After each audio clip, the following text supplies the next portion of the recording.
Well, now it is with great honor that I will introduce the next two people coming to the stage. Nia Malika Henderson, who will be doing the conversation with Justice O'Connor, is a senior political reporter at CNN and frequent panelist. You might have seen her in Inside Politics, The Situation Room with Wolf Blitzer, and CNN Tonight. She will lead, as I said, the conversation with a lady who clearly needs no introduction. Obviously, you know about her J job. I will tell you, after having had the honor of serving on the iCivics board with her, she has a true passion, not just for the work she does all day long, but for the advocacy of equality in education. And she really pushes iCivics and our board to make sure we're looking all the time at whatever innovation we're exploring, that it really be something that will promote an equal democracy. So without further ado, I'll invite Nia and Justice Sotomayor to the stage.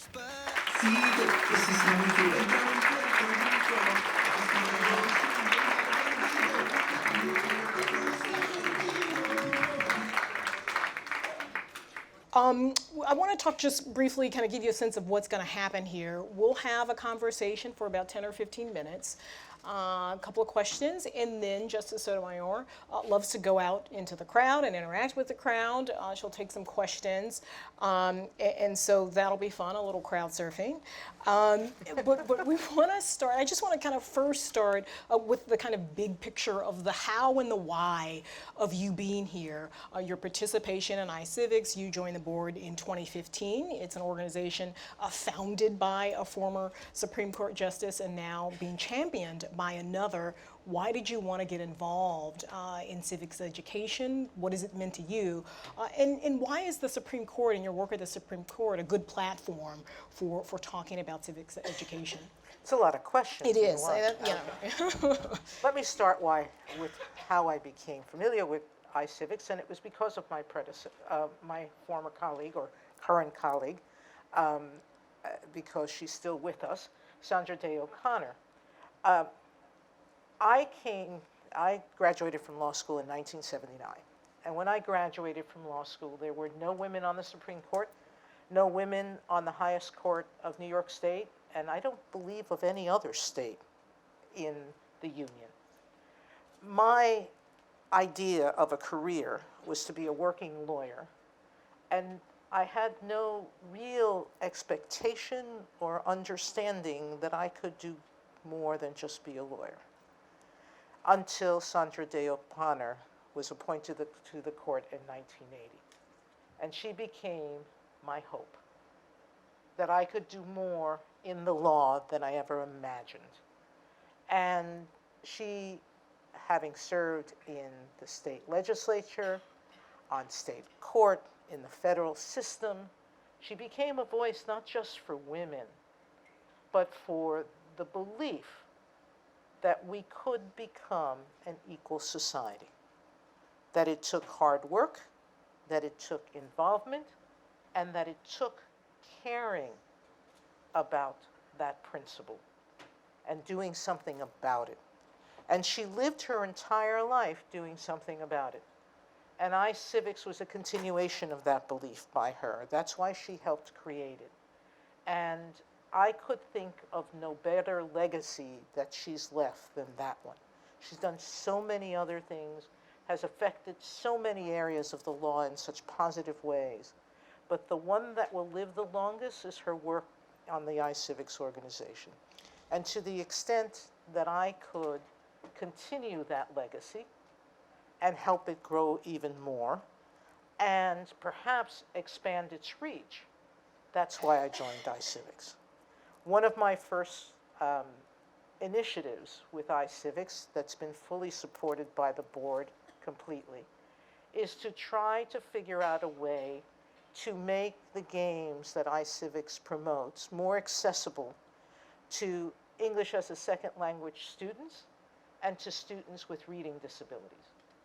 And the iCivics is now very actively involved in figuring out how to do that. There was a meeting of experts that it hosted last May. We're working on changes to the programs of the iCivics games to try to make them accessible to that part of the population. when you know that at least a third of most students in public schools are students struggling with learning English, then you understand the importance of this initiative. And you spend a lot of time in schools, engaging with kids. I know you were famously on Sesame Street at least two times. One with Abby Cadabby. Yes. Another time, I think you settled a case between Baby Bear and Goldilocks. And I wonder what you were And I got a learning. lot of criticism for both shows. I thought it was you. I thought There you were were a lot of mothers who were angry that I disappointed their young girls from believing that they could grow up and be princesses. right because or that's should. what because that's what Abby Cadabby wanted to be. Exactly. Yeah. And then I got a lot of criticism from lawyers that playing that part in settling the case with Goldilocks and Right. the Bears, that I unrealistically sought a compromise, which is not what courts do. Right. That criticism has a lot of Yeah. legitimacy. Okay, that's interesting. So, what are you learning when you go into schools? I thought you were great, and I thought you settled it in the way it should be settled. So I wonder That's what what you- most lawyers should be doing. Maybe not settling judges. cases. Yes. So I wonder what you learn when you are talking to students when you go into schools. What are you learning about what they know about civic education? What don't they know? Sort of what are the gaps? And sort of how do they view that? And how do you feel like they can become more engaged? Or the things that you're seeing that can engage them more? Well, I don't know if my visiting with students teaches me about what they don't know. Because thankfully, by my being present, more often than not, teachers are actually doing study plans with their kids before I arrive that engages them in discussions about the court and its role in our democracy. So I provide, thankfully, a platform for teachers to have lessons around that topic. And so the kids probably know more because I'm coming than they might if I didn't come. And so to me, that's part of the importance of the role I serve, which is to stimulate these kinds of conversations in schools, some of which might not otherwise engage in them. Look, I don't just visit inner city schools, but I do an awful lot of that. And I visit places where most justices might not otherwise go. So I've been to Head Start programs, nursery schools. I go to middle schools and high schools and colleges and law schools and professional schools of all kinds. I go where there's an audience that might be inspired by listening to me talk about the importance of their involvement in community building. Because that's what civics is about. That's what law is about. That's what government's about. It's about regulating our relationships with each other. And that is, we think of that sometimes as morality. Thou shalt not do a certain number of things to another person. But morality plays one role, and it's greater than law, because law only sets a minimum standard of how we treat each other. But that minimum is so critical to how we interact with one another and how we help one another. And that issue is one where we have to become involved in order to create the more perfect union. Without it, we never will. And so for me, civic education is the key to inspiring kids to want to become and stay involved in making a difference. And how do you see, I know as a child you read a lot, you had the Encyclopedia Britannica delivered to your house. My mom and so did that. Your mom. And I wonder if you could talk about how you see news literacy fitting into civic education. Well, that's interesting, and I've never been asked that. One of the things that I was privileged as a child to see was that both my mother and my father read the newspaper. Now, they didn't read the New York Times. My father read El Diario La Prensa, which was the Spanish newspaper in New York. It still is, and probably in other parts of the country. My mother did read the Daily News and the New York Post, and perhaps not the New York Times, but they were avid newspaper readers. Um, less, well, probably for lots of different reasons. Neither of them watched the news on TV. But I don't think the TV was as an important an instrument of news reporting back then as it's become now. I think most people got from newspapers back then. I think we've lost something significant in the absence of that. I don't mean to complain about your medium. You would never do that. But, television is sound bites. And sound bites have the danger of cutting off important discussions that require in-depth consideration of issues. And so for me, one of the things that I promote a great deal is reading. And reading means reading for purposes both of fun and for information, because information gives you life possibilities. I tell kids that what books did for me as a child growing up were to teach me that there was a world bigger than the one I lived in, that there were possibilities in my life that I didn't and couldn't have ever imagined without books and reading. And so those issues of civic literacy, but literacy in general, go hand in my mind. That's why my message is often to kids, the two are combined intimately. One of the things, and this is my last question, I'm going to go to the audience after that, so I hope you guys are ready.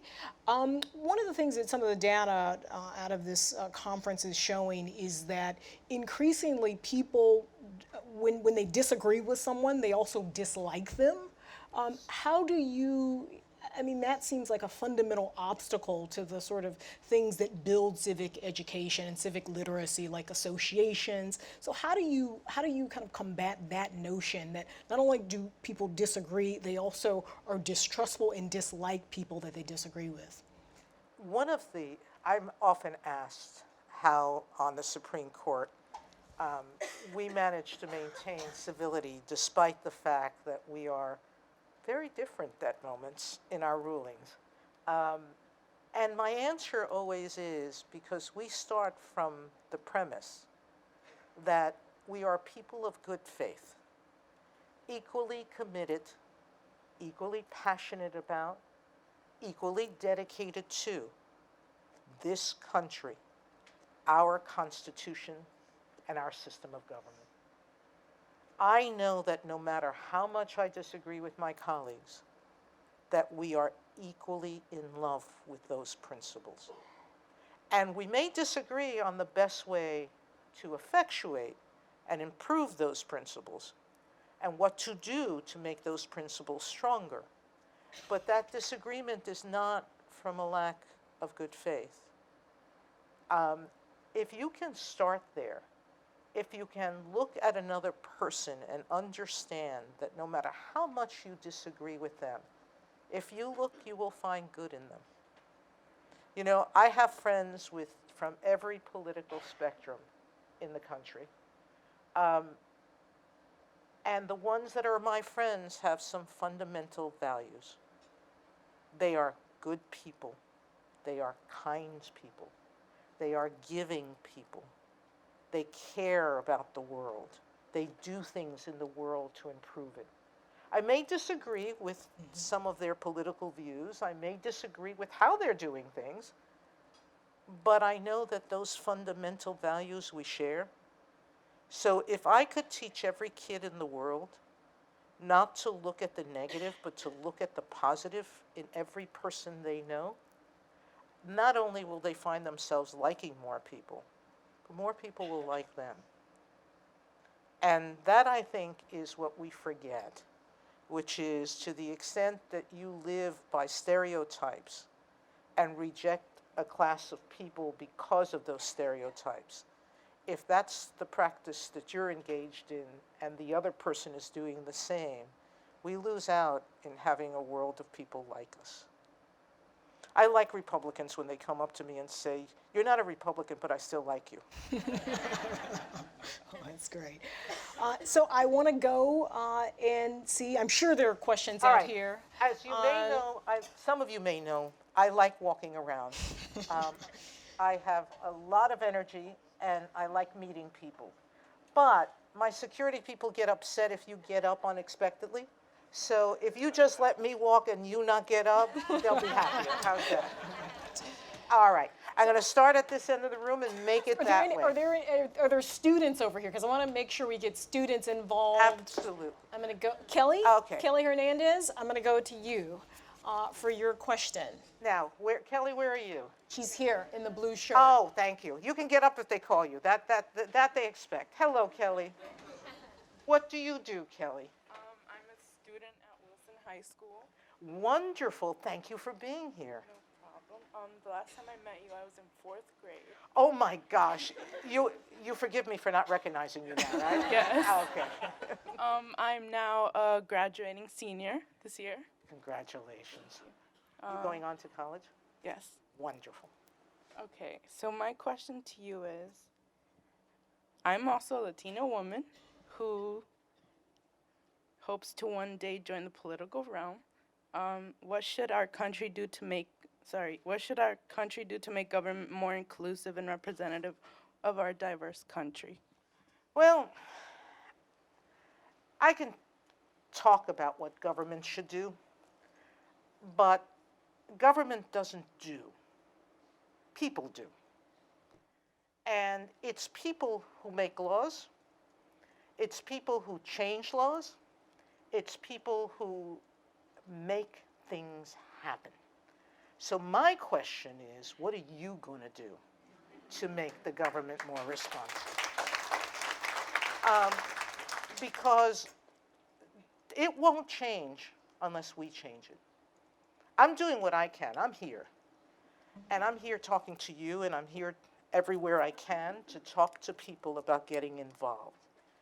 And so for me, because I can't be political, I can't go out there, and because the judge's rules say I can't lobby politicians, I can't do things like that. So I do what I can. So the issue is, where are the areas that you want the government to be more responsive? It's your voice I need to hear. And it's your voice they need to hear. So I'm not trying to evade your question. I think there are many more programs that the government should be supporting and participating in. Look, the rising cost of college today is not just strangling people of color like us, but it's strangling everybody. So government has to be looking at that. Obviously, the more economically challenged you are, the harder it is to go on to higher education and make something of yourself. But we need to work on that issue as a country, because otherwise, if we fall behind in our academic strength, we're going to fall behind in our world strength. So that's an issue that we have to do. We do still have to consider how to promote people like us into believing that we have a shot at a fair education. And government can do more in that as well. But my main message is, you tell me what you're going to do, okay? All right, so do we have any more students on this side? Students. All right. Go to- Hello. I'm going to walk around and then come back and hug you on my way over, okay? Hello. Tell me your name. Yep. So my name is Hadao. and- Hello, yeah. Hadal. And I'm also a student from Woodrow Wilson High School, and I'm a senior. Yeah. Congratulations. You going to college too? Yes, I'm going to All college. right. There always better be a yes after that, okay? So I just have a question. Is that being a judge for a while, have you come and see and decide things more in black and white, or every cases have a gray area? By definition, if you come to a judge, it's a gray area, all right? Because where the law is clear and says what controls your case, you won't go to court. you're going to either admit you're wrong and you're going to pay, or you're not. But if it's black and white, there's very little reason to come to court. Every single case that comes to court, with the few exceptions that are not important for the purposes of our conversation, is because the facts of the case are on the margin of the law. And what you're asking the judge to do is to decide whether those facts go on one side or the other of the law, or the Constitution, or the regulation. So it's always a gray area. And you're asking the judge to figure out what the new boundary of that law is to the facts of your particular case.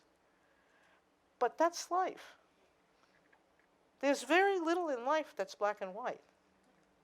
Most choices come with positives and negatives. And in every choice you make, you're giving something up. You're not doing something else. You may help one thing, but by doing that, you're not helping another. The problem that most people have with legal decisions is that most people think that it's black and white. Most people believe that law is clear. That's what they want. That's what your stomach wants, is that certainty, that sense that the law can tell the difference between black and white in an easy way.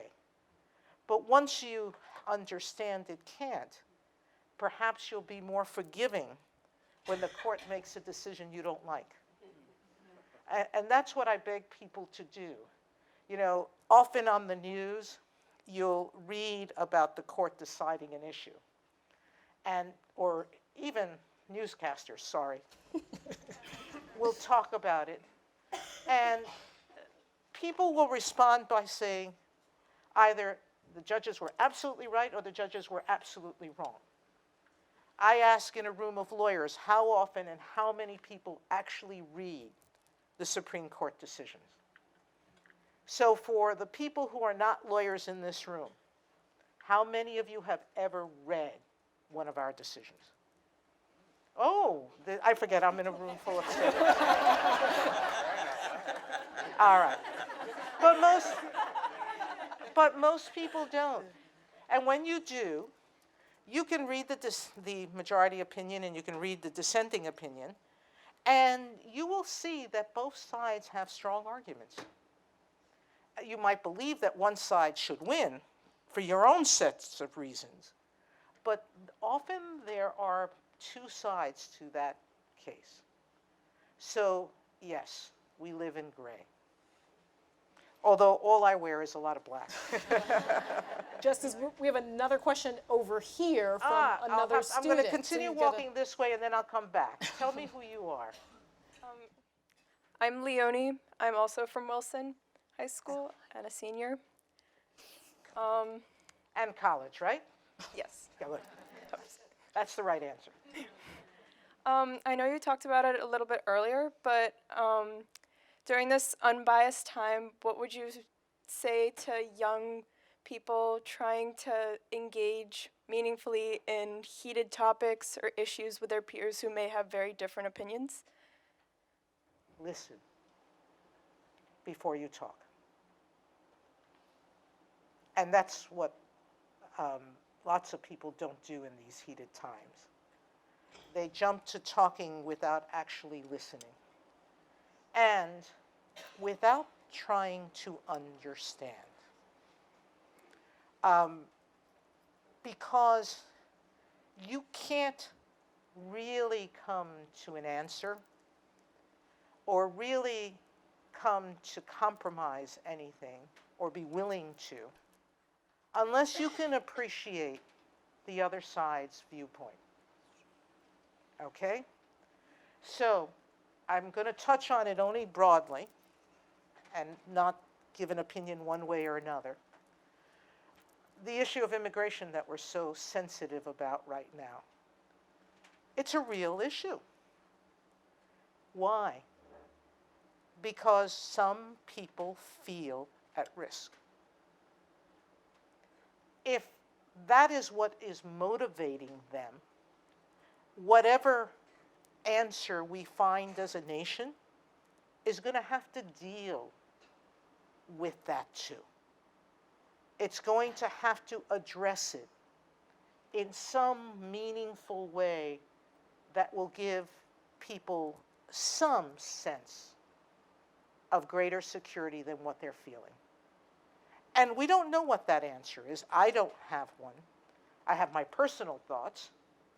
But I do know that unless you listen and are willing to understand other people's fears, concerns, what's motivating their reactions, you really can't talk, because you'll be talking past each other, not with each other. And so I ask you to keep an open mind on every issue you consider. Go into it without assuming you know the answer. Listen carefully. Identify what the questions are on each side, what the needs are on each side, and then engage in trying to find an answer that addresses that. So questions over here? Yes. Here. Yeah. I think it's, is it Shalina? Shalina. Okay. Yes. Hi. Hi. So a lot of people in the panel have talked about the role of teachers Okay. in promoting civics education. Can you talk a bit about the role of higher education institutions as well in engaging students beyond K-12, but as they're actually going out and becoming citizens, what's the role of these leaders? Thank you. I have this conversation all of the time with law students in law schools. You know, we assume that law schools are teaching people about civic education. When I go to meetings, and have in the past, where there are legislators who are lawyers who say to me, why can't the government shut that person up? I keep thinking to myself, did they have a lesson on the First Amendment?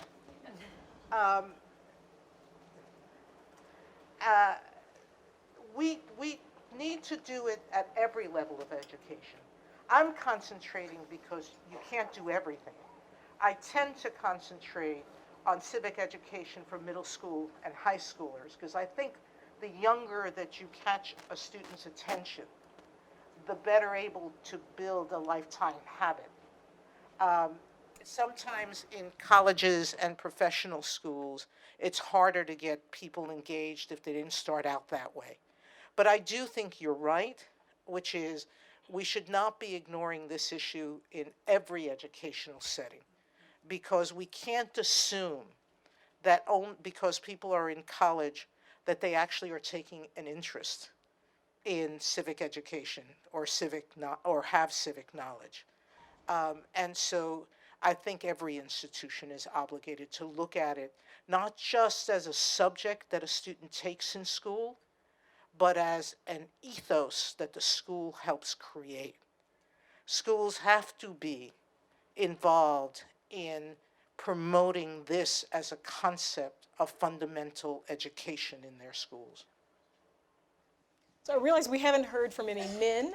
It's a rarity, so I'm going to call on. All right, we got a young Guy. man back here. Yes. He's here, sir? Or, no, oh, okay, yeah, right there. He has a question? Go ahead. All right, Great. so my name is Jacob. Hello, Jacob. I'm a senior at Wilson. Okay. I'm going to college. So my question is, as somebody who's under the age of 18 and can't vote, what can me and my friends do to like have an impact on society, since we can't like directly vote for people? You can write to your congresspeople, you can write to your senators, you can make phone calls, you can get your parents and your neighbors and people who are of age. You can help in voter drives on election day and go out and hold somebody's hand and walk them to the polls. All right? There's so much you can do. You can't pull the lever, but you can get others to pull it for you. So you can go out and lobby and work hard at convincing people of your viewpoint and convince them to do the right thing. You don't have to be any age to do that. So on election day in November, whatever your local elections are, go out and do something about them. Okay? But you in the back there? Yes. All right. Thank you. Hi. Hi. So I go to George Mason University. I'm in college. Ooh, go me. But I am from a barrio in Texas. Up until 9 months ago, I moved up here and I owned a blazer for the first time, so that was cool. But I lived in fear of my life and my family's life, and I was never too certain that I was going to be able to go to college. How can we as people, how can I convince others in this room with our salaries and our blazers and stuff like that? How do we as a people tap into the full intellectual capital of this nation and of the barrios? And how do we get people to care? And how do I help my family? Yeah. Look, I'm still doing that, but it is generational, and we set examples. When I graduated from college, my cousin and I, Miriam, were the first two college graduates of our family. All of my predecessor cousins had started college and left, or they went 2 years and didn't go any further. I have one cousin who went 3 years and a half and then just didn't get his degree. After us, everybody's gone to college. And everybody's gotten their degree, and I now have third-generation cousins who are children who I know will go to college. We got out of the barrio. But all of us are still involved in our communities, and we set, by you becoming who you are, an example that others will follow. I tell kids of our background all of the time, the first thing we have to do is keep going back. I go back regularly to my high school. When it was still open, it's been closed. I went back to my grammar school, and I talked to the kids there. Not every year, but with great frequency, because I know that one-on-one contact is so important. Now, you're thinking about the bigger things. You're thinking about how do we establish policies that do these things. And you'll find your work in one of those areas, and you'll try to make systemic changes. But we have to do the systemic changes with one-on-one commitment, because it doesn't work just doing it one way. How do we reach out to the people in this room? How do we reach out to our country to understand that it may be bypassing the greatest resource it has, which is the human capital of people, not only who really want to be here, but who really want to contribute. By doing what you're doing, talking about it. And we have to go out and continue delivering the message. We have to continue making people understand that we are wasting so much in not making use of this great strength in this country. Don't give up, Monica. And the blazer befits you. It looks good on you.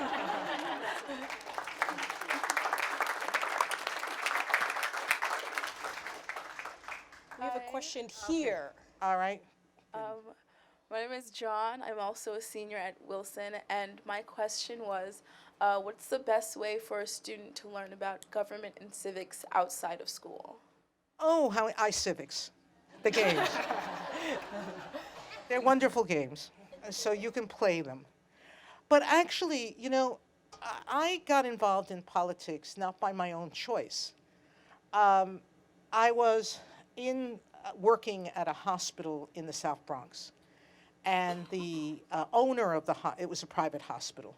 The owner of the hospital was supporting a local candidate to run for mayor.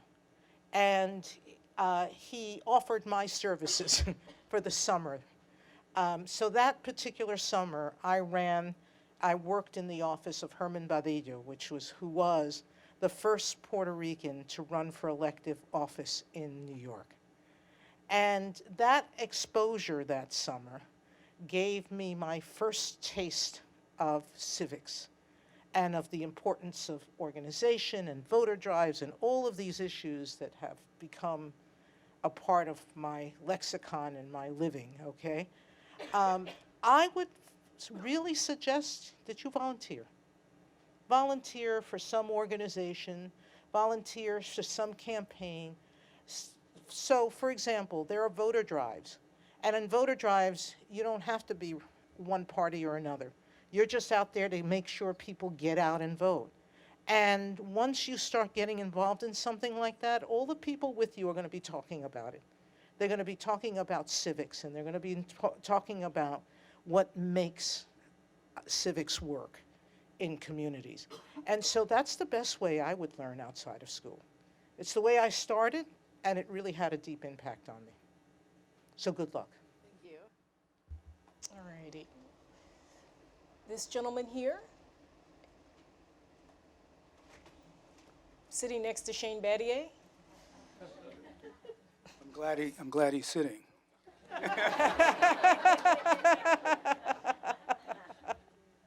I'm not a Wilson student, All right, that's, but I served as a superintendent of Washington, D.C. ah, And Wilson, of course, is part of that extended family. I have a question for you that we all have to come to terms with. What would be your message to students, to students who by choice, not aptitude, choose not to go to college right away, or choose a profession that doesn't immediately require it?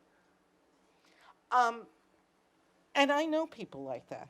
And I don't think there's anything wrong with choice, meaning assuming it's free choice, that it's not being motivated by financial need, that it's not being motivated by laziness, all right? And that it's not being motivated by fear, because there are many kids who don't go to college because they're afraid they don't have the aptitude.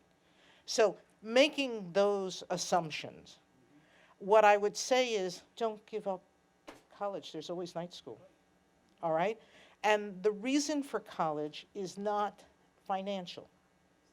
The purpose of education as a side benefit gives you greater potential earnings. So there might be some educational opportunities that don't do that, okay? But what college does is you give you knowledge about the world. And that has an intrinsic value that serves you as a human being, no matter what kind of work you're doing during the day.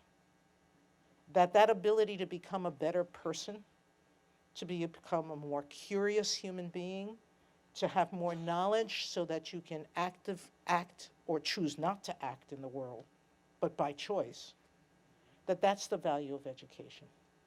So for me, I do often talk about the financial benefits of going to college. The statistics on how much college students earn and how much high school students earn, the gap is widening. And I talk about that. But I don't think that that's the real reason to go to college. The real reason to go to college is to become a more interesting person to yourself, to have more participation in the world that's meaningful. You know, I'm not an artist. I can't draw to save my life. I can't sing or can't dance. Can't do any of those things. But I can go into a museum and enjoy art because I took an art course in college. And I have a fundamental understanding of what artists were trying to do during the different periods of artistic history. That gives me pleasure. And so those things are more easily learned in college. Is it permissible to quote you? Forever, yes. Everybody else does. The question was it permissible for us to quote her or myself to quote her. Absolutely. Thank and you you very don't even much. have to give attribution if you're promoting the concept. All right, now I'm Okay. going to let you pick because I'm Okay, overwhelmed. is there a question? The mic is over here, so did you have a question? I did. Yes. Hi, my name is Caroline. I'm a college student. I go to Georgetown University. And my question is, after we engage in these conversations and we focus on listening, especially in light of a lot of the hate crimes I know have been very prevalent at Georgetown yesterday and the past semesters as well, how do we engage in conversations aimed at telling people they're incorrect? I'll tell you one thing. Don't do what justices do in writing. And I say that because we're not the fountain of diplomacy in our disagreement. We're sort of, well, sometimes a little too direct with each other when we disagree. There are sometimes intractable positions where someone will look at you and say, it's not because I'm not afraid, or it's not because I'm afraid, it's not because of anything, but I don't like blacks. I don't like Hispanics. I don't like X, and there's nothing you can do to change my mind. Well, the reality is that there's some people's minds you won't be able to change. Some things, and I count among them, racism. If someone is a racist within their stomach, there may be nothing you can say that will change that. So there are some conversations that won't change the problem or for which you can't find a solution. What you have to do is try to find commonality with enough people so that person's voice won't win out. And that's really what we do sometimes. We appeal to the greater good, to the greater sense of right, and we work at sort of igniting that in others, in enough people so that bad won't overcome good. And that's really what we often have to do. We have to engage in appealing to that good in people and reaching out to as many people as we can to convince them of that as being right. That ends up changing the world for the better. Please remember that when Brown versus Board of Education was decided, there were race riots in many cities. There were many schools and districts that resisted integration in an open and notorious way. Everyone's seen the Rockwell picture of that little African-American girl in the white dress who was surrounded by marshals being walked into her school. And yet I dare say today that it is a small minority of people who would disagree with the principle of integration. There's still some out there, but as a nation, we don't hold that value anymore. But it took a lot of conversation, a lot of people doing the right thing, including judges who forced integration despite so many people not wanting it, that it took us generations to get to the point where the vast majority of Americans accept the principle that we should be an integrated country. Questions? I'm going to go to the gentleman back here. Okay. And I'm going to go to the young woman who asked me a question, and then I'll come back to you, okay? Because I didn't give her a hug. You can ask your question as she's okay. walking. So I'm Richard Collenberg. I'm with the Century Foundation, and I went to college in the 1980s. So we've been talking a lot in this conference about the lack of civic literacy and the fact that people can't name the three branches of government. But what to me is new is this lack of faith in democratic institutions, so that now we have 25% of young people saying democracy is a bad or very bad system of government. What do you think we can do about that second issue? Well, most people who say that don't know what it is. So unless people can speak from knowledge, it's not a conversation that you can change. And so for me, it really is ignorance speaking. Because the choices, and when you present those choices to people, most of the time they back off from that extreme. And so I agree with you that that is exceedingly disturbing, but that's the reason why I'm joining you, okay? What we are doing is trying to increase civic awareness so that people will move away from that view. But you can't do it unless we educate people about what the principles of our system of government are. You know, my former colleague, Justice Scalia, thought that the Federalist Papers should be required reading for every student in the United States. I would like to agree with him. They may be a little too dense for most people, but I think that if we can take those dense papers and distill them into conversations about what motivated the various provisions, what our founding fathers were worried about, what different views they had and how they reached the compromises they did and why, that those conversations will sensitize kids to the importance of our democracy. Alrighty, questions? Maybe on this side. Where's the microphone? Because I feel like we haven't really paid much attention to this side. So there's a gentleman there who's got his hand up. Wow. Okay, so my name's Greg Shuck. I'm a doctoral student, so I'm still in the range. Still in school. Right. Always in school.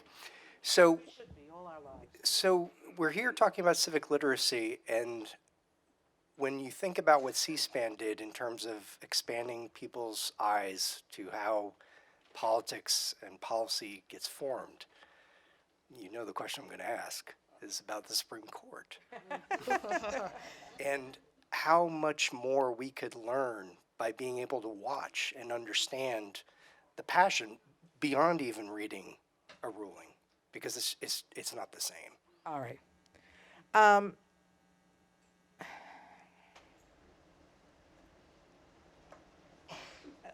I'll start from the beginning, okay? The beginning is my confirmation process. When I was on the lower courts, I actually participated in a couple of times experiments that the courts had with televising lower court proceedings. That experience was not necessarily a negative one for me, although I did see the potential for problems in the process. But it wasn't a negative one, so much so that I would have been adamantly opposed to the idea. What started to change my mind is what the cost of C-SPAN has been. And as I went through the nomination process and I started speaking to senators about what they thought had happened to collegiality in the Senate, almost uniformly, every one of them said it was when televisions came into the chamber. Because up until then, they were forced to physically be in the room to listen to one another. And they were forced to be in the room, and by happenstance of the time they walked in, just the nature of the proceedings, they would have to sit next to each other. And they would actually talk to one another. When TVs came into the room, they're all back in their offices. Not one senator that I met with had that television on in his or her space. A staffer was watching it and reporting back what the staffer thought was important to report back, but not one of them was hearing what their colleague was saying. So that began to make me think about whether that public knowledge that people think they have about what happens is actually accurate. Because now not only have they intruded on those prior discussions, but they're still not getting to the back of the room where the real talking is happening. Okay? And so how about the court? So I come to the court and I think, what makes court members less human than other people? Nothing. You got senators who get up and play to the camera. We may have justices who play to the camera. We have senators who don't like playing to the camera and don't. They just enter their vote. We will have justices asking less questions because the cameras are there. And right now, it is a conversation, even though it's being orally recorded, the fact that those oral recordings are not played on television except through C-SPAN, they don't take the headline, because unless they have us actually saying the words that they can show the public, they won't do a clip of it. They'll just talk about it. They won't sort of play the clip. It's a different interaction. Cameras change the institution. And education is not unimportant, but it's not the answer for ensuring that there is actually a discussion going on that can be looked at by others in writing or listening to the radio or putting it on an audio tape if you're really, really interested. But if you're not, is it worth the intrusion on the process? I've sort of moved away from my initial beliefs. I don't think it is worth it. All right, Justice, we have time for one more question, and here she is. Hi, Justice Sotomayor. My name is Tanika Cheek Clayton, and I work with the New Schools Venture Fund. And it's been over 60 years since Brown v. Board, and I can just say that as someone in the education space, someone who's an activist in the space, as a parent, I'm very frustrated at how segregated schools are now.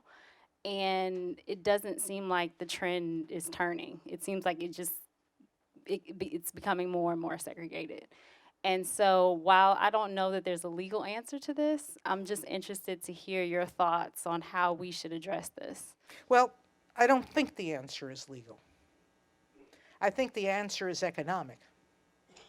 And as the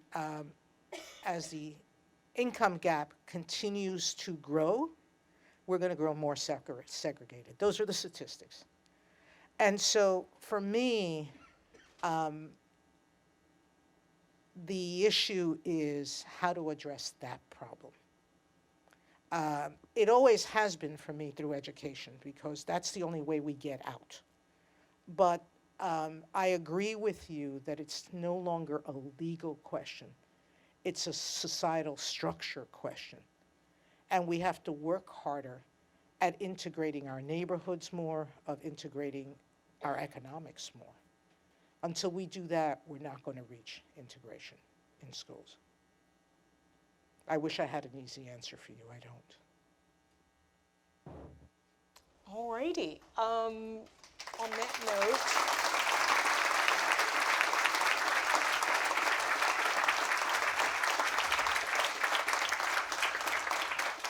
Justice, thank you so much for sharing so much of your time today, so much of your insight and wisdom and getting out, and I'm sure the students got so much out of engaging with you today. And if we could give another round of applause to the Justice, that would be great. I challenge every student, not the adults in this group that belong to the various organizations, but all the students who are here, go play the iCivics games. If you get 100% on 3 of the games, you don't have to play anymore. If you don't, then continue playing them, okay? Yeah, it's a pretty cool game. All righty, so